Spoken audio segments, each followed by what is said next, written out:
আদালত কিন্তু বলেছে যে রাষ্ট্রপক্ষ সুনির্দিষ্টভাবে কিছু প্রমাণ করতে পারেননি, যে তার বিরুদ্ধে অভিযোগ ছিল কিন্তু কোনো অভিযোগ সুনির্দিষ্ট প্রমাণ করা যায়নি। তাহলে সুনির্দিষ্ট কেন করা গেল না?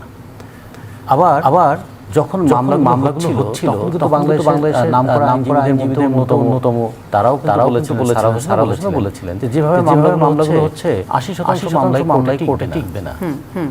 কারণ কোনো এমন হয়েছে যে তার বিরুদ্ধে 6টা হত্যা মামলা হয়েছে।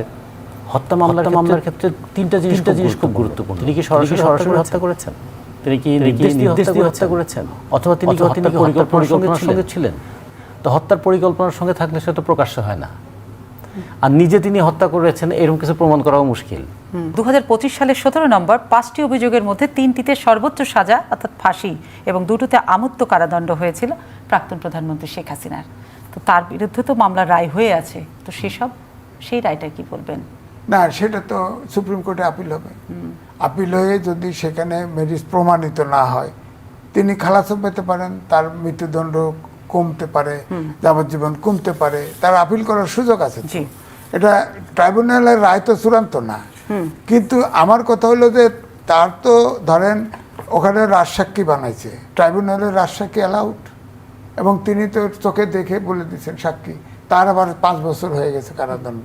হ্যাঁ, তো তার সাক্ষী তো ট্রাইব্যুনালে আমলযোগ্য। তিনি তো সাক্ষী দিয়েছেন, এক্স আইজিপি, তিনি তো সাক্ষী দিয়েছেন, তারটা তো আছে।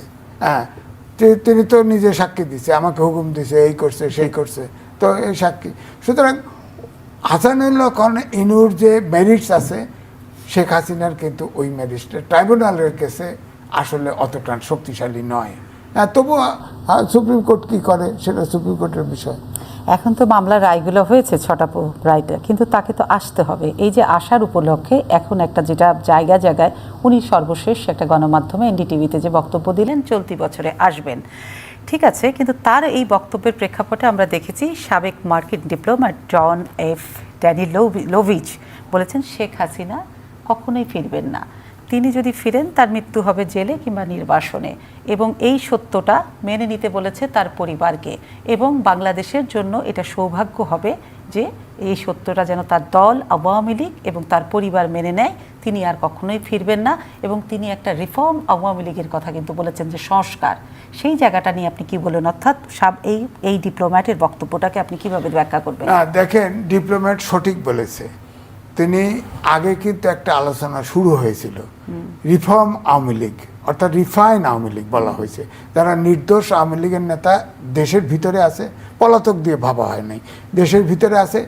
আব্দুল হামিদ প্রেসিডেন্ট আব্দুল হামিদকে একবার ভাবা হয়েছে, সাবের হোসেনকে একবার ভাবা হয়েছে, শিরিন শারমিন রিলিজ হলো তখন ভাবা হয়েছে, কিন্তু শেখ হাসিনা ওই জায়গায় এগিরি করে নাই।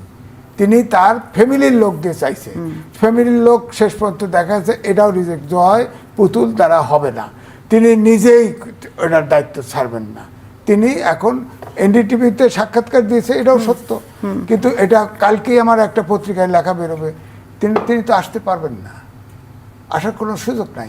কারণ তার প্রথম কথা হচ্ছে তার ফ্যামিলিতে অন্তর্বর্তীকালীন সরকারের সময়ে যত রেড পাসপোর্ট, গ্রিন পাসপোর্ট যা কিছু আছে সব বাতিল করেছে। সুতরাং দেশে ঢুকতে হলে, বৈধভাবে ঢুকতে হলে তার পাসপোর্ট দরকার। তিনি মৃত্যুদণ্ডের আসামি, আইনে তিনি পাসপোর্ট পাবেন না। তাহলে একমাত্র পথ হচ্ছে ভারত যদি প্রত্যর্পণ চুক্তি আছে, সেই চুক্তি অনুযায়ী সরকার 3বার অ্যালার্ট করছে যে তারা চাইছে, সরকার ফিরে চাইছে, একমাত্র ভারত তাকে বাংলাদেশে দিতে পারে প্রত্যর্পণ চুক্তির আওতায়। কিন্তু এখন বাংলাদেশ তো সে আসলে অ্যাকসেপ্ট করবে।